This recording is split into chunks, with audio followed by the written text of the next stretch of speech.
बात करेंगे writing skills की, जिसमें है पार्ट्स ऑफ स्पीच। तो जब आप बोलते हैं या लिखते हैं, खास तौर पे इंग्लिश लैंग्वेज में, तो आप क्या करते हैं, उसमें सेंटेंसेस लिखते हैं। और जो सेंटेंसेस हैं, अगर आप उसको, सेंटेंसेस बेसिकली क्या होते हैं, वर्ड्स, अलग अलग वर्ड्स का कॉम्बिनेशन होता है। सब अलग अलग वर्ड्स को मिला के हम सेंटेंस बनाते हैं। अगर आपने ये सेंटेंसेस ठीक से नहीं लिखे, जैसे आप यहाँ से देखिएगा, यहाँ पर एक कॉमा लगा हुआ है, उसके बाद ये पूरा सेंटेंस बंद हुआ है। कहने का मतलब ये पूरा सेंटेंस तभी बन पाएगा जब इसको आप क्लियर लिखेंगे। अगर आप इसको क्लियर नहीं लिखते हैं तो इसकी जो मीनिंग है वो नहीं समझ में आ पाएगी। तो जैसे मैंने बताया, सेंटेंसेस होते क्या हैं, इसमें शब्द होते हैं, वर्ड्स। जैसे आपने कहा ये एक शब्द है, दूसरा, तीसरा, चौथा, ऐसे करके तमाम शब्द है और उसका कॉम्बिनेशन है ये। और ये जो कॉम्बिनेशन है वो कुछ इस तरीके से हो कि अगर वर्ड इधर का उधर हो गया तो एक तो ग्रामेटिकली वो सही नहीं होगा, दूसरा ये होगा कि पूरी की पूरी वो चीज़ आप तक नहीं पहुंच पाएगा। तो एक सेंटेंस वो होता है जो पूरा थॉट, समझ लीजिएगा, पूरी चीज़ कम्युनिकेट का मतलब होता है बातचीत मतलब ये होता है सूचना देना, संचार, जानकारी। जैसे एक एग्जांपल लेते हैं, Raju goes to school, Raju school जाता है। अगर मैं हिंदी में भी बताऊं आपको तो आप समझ पाएंगे कि राजू गोज टू स्कूल का मतलब कुछ है। लेकिन कभी कभी क्या होता है, ऐसे शब्द होते हैं जिनको हम मिला के लिखते हैं, उसका कोई मीनिंग नहीं होता, उसको हम कहते हैं फ्रेज, मतलब पूरी मीनिंग नहीं देगा वो। अगर आप समझ सके, आपके दिमाग के घोड़े दौड़ा सके तो ठीक है, लेकिन पूरी मीनिंग ये नहीं देता। जो ऐसे शब्दों का समूह जो पूरी मीनिंग नहीं देता, उसको हम कहते हैं फ्रेज। क्या कहते हैं? फ्रेज। जैसे राजू गोज, राजू जा रहा है या जाता है, कहाँ जाता है, क्यों जाता है, किस लिए जाता है, इसका कोई जवाब आपको नहीं मिल रहा है। ध्यान रखिएगा, कोई भी सेंटेंस, ये सेंटेंस है, ये सेंटेंस है, हर एक सेंटेंस कैपिटल लेटर से शुरू होता है। कैपिटल क्या होता है? इस तरीके से। अगर स्मॉल लिखूं तो क्या करेंगे, हमारे 26 लेटर्स होते हैं ना, ये स्मॉल होगा, ये स्मॉल होगा, कैपिटल से शुरू होता है, ध्यान रखिएगा। और हमेशा जो एंड होता है, या तो वो किसी डॉट से होगा जिसको हम फुल स्टॉप कहते हैं, या किसी सवाल से होगा जैसे क्वेश्चन मार्क से एंड होगा, या एक्सक्लेमेशन मार्क से होगा, तो एंड इससे होता है। जैसे आपके सामने ये 3 अलग अलग सेंटेंसेस है। Did you work on your project, सवाल पूछा जा रहा है, क्या आपने अपने प्रोजेक्ट पे काम किया? आई कंप्लीटेड इट यस्टरडे, मैंने इसको कल कंप्लीट कर लिया, ख़त्म कर दिया है, पूरा कर लिया है। तो यहाँ बोला गया दैट इज़ गुड। ये है क्वेश्चन मार्क, ये है एक्सक्लेमेशन मार्क, और ये है फुल स्टॉप। अब सवाल उठता है कि भाई कैपिटल लेटर तो आपने बता दिया कि भाई जब भी एक सेंटेंस में पहला जो भी अक्षर होगा, उसका पहले वर्ड का पहला अक्षर ये हमेशा कैपिटल से शुरू होगा। लेकिन आप ये बताइए और कहाँ कहाँ कैपिटल वर्ड्स यूज़ करना है, कैपिटल लेटर्स यूज़ करने हैं। तो उसके लिए ये है, एक आपको याद रखना है, मिंट्स, MINTS, बस ये याद रखना है। वैसे याद रखने की ज़रूरत नहीं है, अगर आप प्रैक्टिस करेंगे तो वैसे भी आ जाएगा। M होता है मंथ्स, जितने भी मंथ होते हैं, 12 मंथ होते हैं, 12 महीने होते हैं, उनको हमेशा आप शुरुआत उनकी करेंगे कैपिटल लेटर से। I मतलब होता है ये कैपिटल I, और मैं इसको I इसलिए कह रहा हूँ कि जो भी लेटर होगा, यानी कोई भी आप सेंटेंस लिख रहे हैं और उसमें आप अपने आप को कह रहे हैं, मैं I मतलब I, मी, माई सेल्फ, है ना, तो आप कैपिटल से लिखेंगे। किसी का भी नाम होगा, जैसे आप कह दें कि भाई, मैं इसका एग्जाम्पल बताऊंगा तो उस पर आता हूँ, टाइटल्स, मिस्टर, डॉक्टर, ऐसे, और उसके बाद S। जब भी मैंने कहा कि भाई जब भी आप सेंटेंस स्टार्ट करें तो आप कैपिटल से शुरू करें, तो इसको थोड़ा अच्छे से देखते हैं एग्जाम्पल के साथ। मैंने आपसे कहा मिंट्स, मंथ्स। मंथ में देखिए, हमेशा आपको जो मंथ का नाम है वो कैपिटल से करना है। जैसे I will go to college in June, जे, ये आप देखिएगा, ये जून में जे जो है वो क्या है, ये कैपिटल में लिखा हुआ है, क्लियर है। इसी तरीके से जो लेटर है, कोई भी लेटर जिसमें आप अपने आप को इस्तेमाल कर रहे हो, जैसे I play tennis with him, I capital में लिखा हुआ है। ये अलग बात है कि ये पहला वर्ड भी है, आई पूरे में एक वर्ड हो गया, ये पहला वर्ड भी है, लेकिन ये नहीं कह रहा हूं मैं, पहला वर्ड तो अगर होगा तो कैपिटल हो गई होगा। इसके अलावा आई जब आप अपने बारे में बात कर रहे हैं, क्योंकि आप आई है, कोई नाम है, आप नेम है, नेम, प्लेस, एनिमल, थिंग वाली बात मैं कह रहा हूं, तो नेम है। यहाँ पर जब आपका नाम होगा, जैसे आप विद्या हैं, this Tuesday Vidya, V capital, will be in Rajasthan, Rajasthan एक जगह का नाम है, तो आप देखिए कोई भी जगह का नाम हो गया, कोई भी दिन का नाम हो गया, कोई भी जगह, कोई भी आपके नाम हो गया, आप इसको कैपिटल से शुरू करेंगे। इसके अलावा टाइटल, टाइटल मतलब जैसे डॉक्टर शाह, डी कैपिटल है, मिस्टर पटेल, मिस्टर, ऐसे आप मिस्टर पटेल ऐसे नहीं लिखेंगे, ठीक है जी, कैपिटल लिखेंगे, डॉक्टर डी कैपिटल आर छोटा, मिस्टर एम कैपिटल आर छोटा, है ना। इसके अलावा जो भी सेंटेंस स्टार्ट होगा वो तो कैपिटल से शुरू होगा, उसका जो वर्ड है कैपिटल अक्षर से शुरू होगा, ये तो खैर क्लियर हो गया, मिनट्स याद रखना है आपको। इसके अलावा होता है पंक्चुएशन मार्क, जैसे मैंने आपको अभी थोड़ी देर पहले एक 3 सेंटेंस दिखाया, उसमें हमारा पीरियड, इसको कहते हैं full stop, period, question mark, exclamation mark, इसके अलावा कॉमा भी होता है, इसके अलावा एपोस्ट्रोफी भी होता है। यानी आपसे के सेंटेंस को अलग अलग पार्ट में डिवाइड करने के लिए ये सब यूज़ होते हैं, और इसको एंड करने के लिए, फीलिंग्स दिखाने के लिए, जैसे क्वेश्चन मार्क आप सवाल पूछते हैं, अगर आप में कोई फीलिंग हो, आप एकदम किसी बात से एस्टॉनिश हो गए, खुश हो गए या नाराज़ हो गए, तब आप इसका यूज़ करते हैं, ठीक है। तो ये ध्यान रखिएगा कि जो, जैसे मैंने कहा कि भाई अपर केस आप कहाँ लिखेंगे, कहाँ से शुरू करना है, हर जगह कहाँ कहाँ आएगा, उसके भी रूल है, पंक्चुएशन के भी रूल है। तो पंक्चुएशन के रूल देखते हैं। पहली चीज़ समझिएगा, सबसे पहली चीज़ है फुल स्टॉप। फुल स्टॉप का मतलब ये है कि जहाँ आप सेंटेंस लिख रहे हैं, जैसे जो भी सेंटेंस होगा उसका एंड जो होगा वो आप क्या करेंगे, पीरियड, इसको पीरियड भी कहते हैं, इसको फुल स्टॉप भी कहते हैं, उससे एंड करेंगे। मतलब एक sentence, there is a sentence, फिर उसका डॉट करके फिर देयर इज अनदर सेंटेंस, फिर Sanjay is a doctor dot his patients called him doctor Sanjay, तो फुल स्टॉप लगाते हैं। कॉमा क्यों लगाते हैं कि अगर आप चाहते हैं कि जब आप पूरा सेंटेंस पढ़ रहे हो तो रुकावट हो, थोड़ा सा आप रुके, पॉज के लिए होता है, ओके। इसके अलावा कई आइटम्स होते हैं, उनको भी अलग अलग करने के लिए यूज हो सकता है। जैसे इसको देखिएगा, after the waiter gave me a menu, फिर आप रुकेंगे, after the waiter gave me a menu I ordered food, तो यहाँ कॉमा में आप रुके। आपके पास ये है I bought Apple oranges and grapes, तो आपके पास 3 चीज़ें हैं, एप्पल ऑरेंजेस एंड ग्रेप, तो इसके लिए आपने कॉमा लगाया। 3 अलग अलग वस्तुएं हैं या फ्रूट है, उनको अलग अलग करने के लिए। अब आइए क्वेश्चन मार्क पे। ये क्वेश्चन मार्क जो होता है जब सवाल पूछते हैं तब लगाया जाता है। जैसे what is your name, question mark, how old are you, आपका नाम क्या है, आप कितनी उम्र है आपकी, तो क्वेश्चन मार्क लगा दिया। यहाँ पर एक्सक्लेमेशन आइए, यहाँ पर आता है आप जो स्ट्रॉन्ग फीलिंग दिखाना चाहते हैं, गुस्से की, सरप्राइज की, नाराजगी की, शॉक की, जैसे व्हाट इज प्लेजेंट सरप्राइज, ऐसे करके exclamation mark, you are late, exclamation mark. इसके अलावा एपोस्ट्रॉफी लगता है, एपोस्ट्रॉफी 2 जगह लगाएंगे हम। एपोस्ट्रॉफी का मतलब ये होता है, ये ऊपर वाला कॉमा होता है, मतलब अभी मैं आपको लिख के दिखाऊंगा। जैसे लिखा हुआ है दिस इज दिव्यास, यहाँ इधर ही दिखा देता हूँ, ये देखिए दिव्यास सन, ये ऊपर है ना।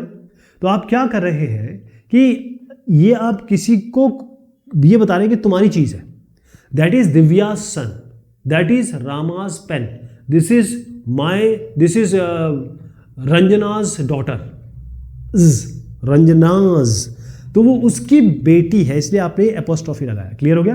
एपोस्ट्रॉफी के बाद एस लगाया आपने, ये आप बता रहे हैं कि ये उसका सामान है, ये उसकी चीज है। आर दीज अब्दुल्स बुक, क्या ये अब्दुल की बुक है, अब्दुल्स बुक, ये एक जगह हम समझ गए एपोस्ट्रॉफी कब लगती है। दूसरी जगह एपोस्ट्रॉफी लगते हैं जब हम थोड़ा छोटा करना चाहते हैं, जैसे लेट्स गो, एक्चुअली ये क्या है, लेट अस गो, लेट अस गो को लेट लिया, यहां आपने क्या किया, लेट अस गो है, तो क्या करिए, लेट लिया, अस को हटाया, ऐसे कर दिया, लेट्स गो, है ना। ही इज इन देयर, आपको बोलना है ही इज नॉट देयर, तो ही इजंट देयर, ये शॉर्ट करने के लिए। खासतौर पे ये ना इनफॉर्मल जगह यूज होता है ये, लेकिन नॉर्मल ट्रेंड में भी यूज तो होता ही है।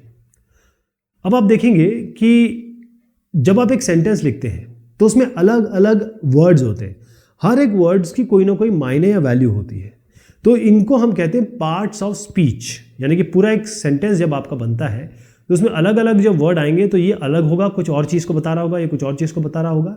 जैसे noun, pronoun, verb, adjective, adverb, preposition, conjunction, interjection, ये कितने हो गए, 8 हो गए, ठीक है जी, 8 हो गए। अंग्रेजी भाषा के बारे में मैं आपको बता रहा हूँ, राइट। तो हम क्या करते हैं कि जो पार्ट ऑफ स्पीच है वो ये बताते हैं कि ये शब्दों का क्या काम है, किस लिए यूज होते हैं, और ग्रामेटिकली कैसे यूज करना है, कौन किसके पहले आएगा, कौन किसके बाद में आएगा।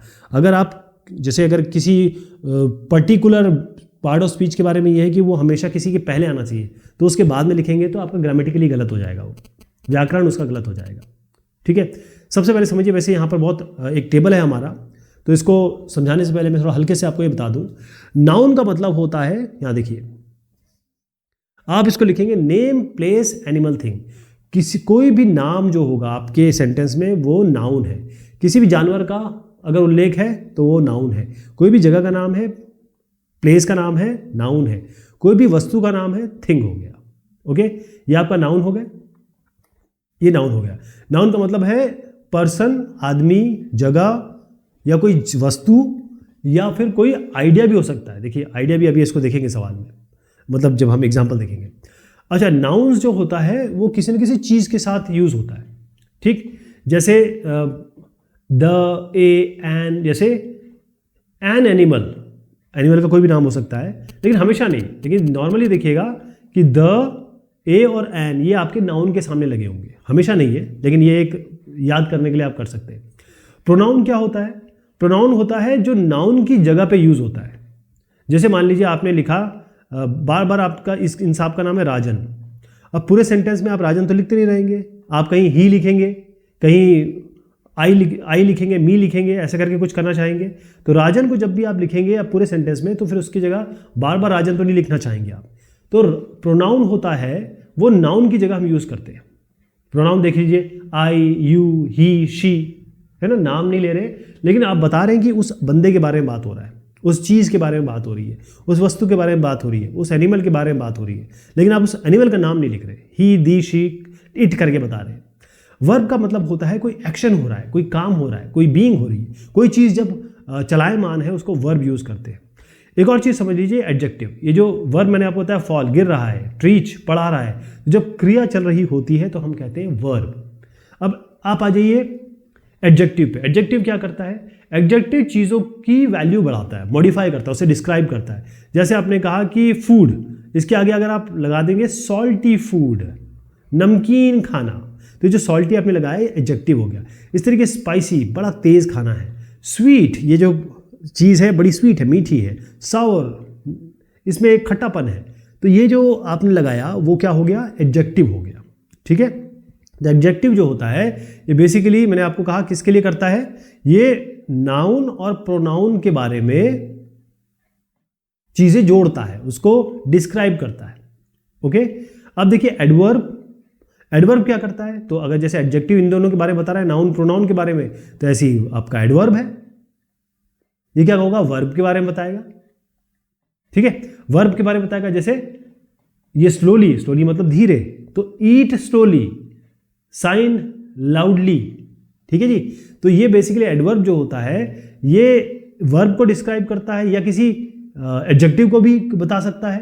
बेसिकली ये एक एडजेक्टिव है, या ये कहे किसी और एडजेक्टिव के बारे में, किसी एडवर्ब के बारे में भी बता सकता है। यानी ये देखिए, एडजेक्टिव तो केवल नाउन और प्रोनाउन के लिए होता है, एडवर्ब वर्ब के लिए भी, एडजेक्टिव के लिए भी और एडवर्ब के लिए भी होता है। खुद भी वो एडवर्ब है, दूसरे एडवर्ब के लिए भी हो सकता है। प्रीपोजिशन क्या होता है? ये प्रीपोजिशन ये है, ये नाउन के पहले या प्रोनाउन के पहले लगाते हैं ताकि एक फ्रेज बन जाए। फ्रेज मैंने आपको बताया था सेंटेंस जो पूरी मीनिंग नहीं देता लेकिन थोड़ी मीनिंग देता है। कंजंक्शन का मतलब होता है जब हम ज्वाइन करना चाहते हैं, एंड वो अभी मैं आपको एग्जांपल से बताऊंगा। और इंटरजेक्शन जो होता है वो होता है कोई इमोशन दिखा रहे हैं, कोई स्ट्रॉन्ग फीलिंग दिखा रहे हैं, अपने मन के भाव दिखा रहे हैं। तो चलिए मैं पहले यहाँ पर आपको ले जाता हूँ ताकि आप अच्छे समझ पाए, एग्जाम्पल भी यहाँ दिए हुए। सबसे पहले बात करूँगा नाउन की। नाउन क्या हुआ? कोई आदमी का नाम, कोई जगह का नाम, कोई वस्तु का नाम और आइडिया। ठीक, बेसिकली नेमिंग वर्ड को हम नाउन कहते हैं। अब आप देखिए इस सेंटेंस जो है, Reema wrote a letter.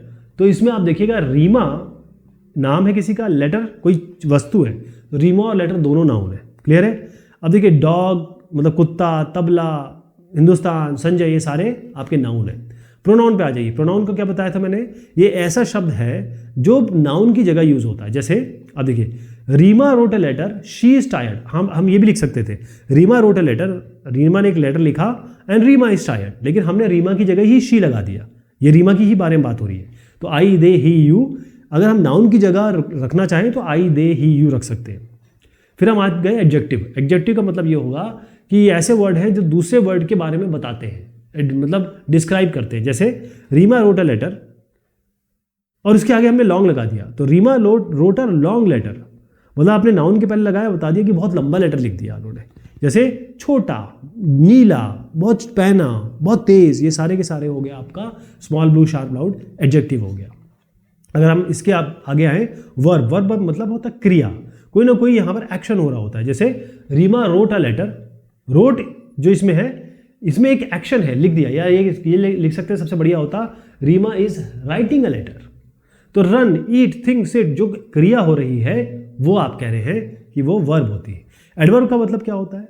Adverb वो वर्ड होते हैं जो वर्ब को या एडजेक्टिव को या एडवर्ब को थोड़ी सी मीनिंग देते हैं। बेसिकली ये सवाल का जवाब देते हैं how, how often, when, where, मतलब कैसे, कितनी बार, कहाँ और किधर, इसके जवाब देते हैं। जैसे Reema quickly wrote a letter, Reema quickly wrote a letter, तो क्विकली जो हो गया वो हो गया कि भैया बहुत तेज लिखा है इन्होंने। तो ये हमको क्या बता रहा है? क्विकली एक एडवर्ब है जो उसके लिखने के बारे में बता रहा है कि बड़ी तेजी से लिखा है इन्होंने। जैसे इजीली, ऑलवेज, इनसाइड, बिफोर, ये सारे क्या हो गए? ये ऐसी चीज हो गई, ऐसे एडवर्ब हो गए जो दूसरे के बारे में आपको सवाल का जवाब दे रहे हैं और मीनिंग भी ऐड कर रहे हैं, राइट। अब इसमें क्या होता है कि एक सवाल, ये तो मैंने आपको बता दिया, वैसे हमारे 8 होते हैं ना, तो अभी कुछ हुए इसमें। अब हमारा सवाल होता है कि भाई आर्टिकल, कंजंक्शन, प्रीपोजिशन, इंटरजेक्शंस क्या होंगे? तो देखिए एक यहाँ पर एक सेंटेंस दिया है, wow Reema went to the studio and made a famous actor. इसमें रीमा क्या हो गया और स्टूडियो क्या हो गया? ये दोनों तो आप देख रहे हैं नाउन्स है ना। फेमस क्या बता रहा है? थोड़ा तारीफ, मतलब इसके बारे में बता रहा है, एक्टर के बारे में, तो ये आपका एडजेक्टिव हो गया। किसके बारे में बता रहा है? रीमा के बारे में, कि भाई इनकी तारीफ हो रही है। और अगर आप वेंट देखें और मेट देखें, वेंट मतलब जाना, मेट मतलब मिले, ये वर्ब्स हैं, एक्शन बता रहे हैं। बाकी वर्ड क्या, टू का मतलब क्या, द का मतलब क्या, एंड कहाँ, ए कहाँ, ये जो बाकी वर्ड है ना, जिसमें वाउ भी आ गया, wow, wow, to, the, and, a, ये जो सारे हैं इनको क्या कहते हैं? इनको हम कहते हैं सपोर्टिंग वर्ड्स। क्या कहते हैं? Supporting words. क्लियर है? तो जो सपोर्टिंग पार्ट्स ऑफ स्पीच है जो हमने बताया, उसके अलावा इसमें ए एंड द, इसको हम आर्टिकल्स कहते हैं। कंजंक्शन मतलब ये होता है कि दो को जोड़ेगा, एक सेंटेंस दूसरा सेंटेंस इसके बीच में जोड़ते हैं, जैसे हमने देखा एंड। प्रीपोजिशन का मतलब ये होता है कि इन, ऑन, अंडर, कहाँ, उसकी पोजीशन बता रहा है, इसके अंदर, उसके ऊपर, है ना। इंटरजेक्शंस का मतलब ये होता है आपकी इमोशंस को दिखा रहा है, जैसे वाओ, वाओ क्या ये लगा दिया ना, ये इंटरजेक्शंस होता है। मैं आपको इसको बताता हूँ, यहाँ पर क्लियर दिया हुआ है। आर्टिकल्स ये सारे सपोर्टिंग पार्ट्स ऑफ स्पीच है।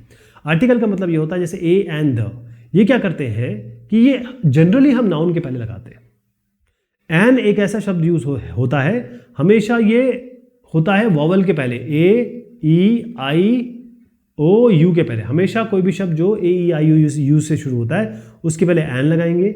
इसके अलावा कोई भी वर्ड है उसके आगे हम ए लगाएंगे या ए लगाएंगे। क्लियर हो गया? एन लगता है वॉवल्स के पहले, मतलब वॉवल वाले शब्द के पहले, ए लगता है बाकी सब के पहले। द, ये हम किसी चीज को स्पेसिफिक बता रहे हैं या कोई पर्टिकुलर वर्ड है उसको बता रहे हैं। जैसे यहां पर देखिए द कार, कार के बारे में बता रहे हैं। The car stopped suddenly because a cat ran in front of it. The, अब देखिए ये जो बी है, बी कहां से शुरू हो रहा है? ये वॉवल नहीं है, तो अ बुक। द सन, सन मतलब स्पेसिफिक चीज है हमारे, हम सूरज देवता के बारे में बात कर रहे हैं। द सन, अ सन नहीं बोलेंगे, द सन। अब देखिए ए और यू दोनों वॉवल्स हैं, इसके आगे एन लगा दिया, एन एप्पल, एन अम्ब्रेला। अब आ जाइए कंजंक्शंस में। कंजंक्शन मतलब दो सेंटेंस को जोड़ना है, एंड और बट से जोड़ सकते हैं हम। जैसे आप देखिए हम ये लिख सकते हैं कि I also went to the market, Sheela and I went to the market. जैसे Sheela went to the market and I went to the market, Sheela भी गई मार्केट, मैं भी गई मार्केट, तो हम इसमें लिख सकते हैं Sheela and I went to the market. तो एंड से इन दोनों सेंटेंस को जोड़ दिया। एक और चीज देखिए, डू यू वांट ऑरेंजेस, आपको क्या संतरे चाहिए? डू यू वांट एप्पल्स, क्या आपको सेब चाहिए? तो हम इसको लिख सकते हैं डू यू वांट ऑरेंजेस और एप्पल्स। तो और या एंड जो हो गया आपका कंजंक्शंस हो गए। प्रीपोजिशंस क्या हुए? प्रीपोजिशन जैसे आपका ऑन हो गया, एट हो गया, अंडर हो गया, इन हो गया। प्रीपोजिशन एक वर्ड को ये आपको रिलेशन बताते हैं। Preposition connect one word with another to show the relationship between them. जैसे ये हमको सवाल देते हैं कहाँ, किधर, वेयर, व्हेन, किधर, हाउ, कैसे। जैसे सम कॉमन प्रीपोजिशन जो हम यूज करने वाले हैं, ऑन, एट, अंडर, इन। जैसे a cat is on the roof, cat कहाँ बैठी है, कहाँ, मैंने कहा था ना कहाँ की जवाब दे रहा है, रूफ पे बैठी है, मतलब छत पे बैठी है। The shop is at the end of the road, shop कहाँ है, वेयर, रोड के एंड में। Rahul is standing under the tree, कहाँ है, under the tree. I live in, कहाँ रहते हो, आई लिव इन दिल्ली। ठीक, इसी तरीके से इंटरजेक्शंस है। इंटरजेक्शंस जो होते हैं वो आप बेसिकली वाओ, अलास, ओह, ओनो, थैंक्स, हेल्प, ये सारे के आगे एक्सक्लेमेशन मार्क लगा है। इसमें ये जो शब्द यूज हो रहे हैं ये सारे के सारे आपके सरप्राइज बता रहे हैं, आप खुश हैं, गुस्सा हैं, तो एक्सक्लेमेशन मार्क से एंड हो रहे हैं, इनको हम इंटरजेक्शंस कहते हैं। हो गए सारे के सारे पार्ट ऑफ स्पीच। अब हम देखते हैं कि हमने जो पढ़ा उसको समझा कि नहीं समझा। पहली चीज है what is a sentence. Sentence क्या होते हैं? सेंटेंस है a group of word that contain all the basic punctuation marks, क्या ये है? A group of ideas that form a complete paragraph, a group of word that communicate complete thought, a set of rules that we must follow to write correctly.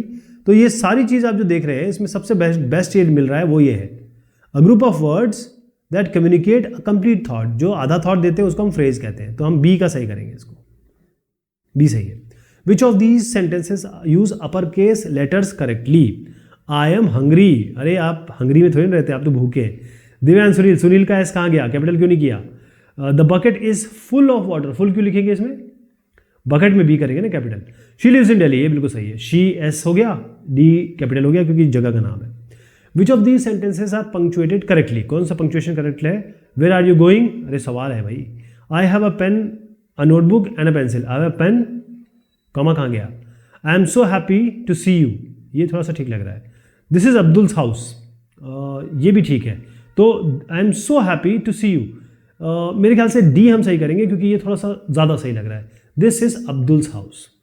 अब ये इसको देख लेते हैं, ये वाला आपने जो एपोस्ट्रोफी लगाया है, which of this sentence are punctuated correctly? I am so happy to see you, तो दोनों ही सही है, मैं तो डी पे करेक्ट करता हूँ, आप सी पे भी करेंगे तो कोई दिक्कत नहीं है। Underline the noun, pronoun, adjective, verb and adverb in the sentence. खैर ये आपको करना पड़ेगा, मैं एक आपको करके बताता हूँ। देखिए पहले यहाँ पर आइए, Sanjay plays football everyday. Sanjay और फुटबॉल इसमें क्या हो गया, नाउन हो गए, राइट। संजय प्लेज ये आपका वर्ब हो गया, और एवरीडे ये आपको क्या बता रहा है कि भाई एडवर्ब, कि फुटबॉल खेलते हैं ये हर दिन। तो इस तरीके से बी और सी भी आप बताएंगे, ये मैं आपके लिए छोड़ रहा हूं। Fill correct nouns and verbs from the box to fill in the blanks given below. तो आप देखिएगा ये एक लड़का भाग रहा है, तो द बॉय, एक ही बॉय है लड़का, इज रनिंग, ये रनिंग हो गया। फिर ये लड़की साइकिल चला रही है, तो द गर्ल, एक ही लड़की है तो द गर्ल इज क्या करिए, राइडिंग, साइकिल चला रही है, राइडिंग, ये हो गया राइडिंग। फिर ये बच्चा बैठ के पढ़ रहा है, तो द डैश इज डैश। अब इसमें क्या करेंगे, गर्ल तो हो गया, बॉय भी हो गया, फिर से दोबारा यहां जोड़ेंगे, द बॉय इज स्टडिंग। यहां पर 3 लड़कियां हैं तो गर्ल्स हो गए, the girls are dash, skipping कर रही हैं तो स्किपिंग हो गया यहां पर, द गर्ल्स आर स्किपिंग, और द बॉय इज स्टडिंग, तो यहां हो गया। फिर आ गया the Raju is dash, Raju is क्या कर रहा है ये, क्या अभी देखते हैं, ड्रिंकिंग, पानी पी रहा है, ड्रिंकिंग, तो इसको राजू इज ड्रिंकिंग कर देते हैं। फिर डॉग इज बार्किंग, कुत्ता भौंक रहा है, तो डॉग यहां से ले लीजिए, इज बार्किंग। अच्छा, फिर यहां पर एक चीज रह गई, देखिए राजू इज ड्रिंकिंग, लेकिन यहां पर एक मिल्क रह गया ना, तो यहां पर मिल्क भी आएगा, Raju is drinking milk. Clear हो गया, सारे के सारे कवर हो गए, कुत्ते का भी हमने बार्किंग ले लिया, डॉग का। Okay, identify the conjunction and preposition. Remember conjunction join 2 sentences with help preposition help answer the words where and when how. Choose the conjunction and preposition from the box and list in the correct box.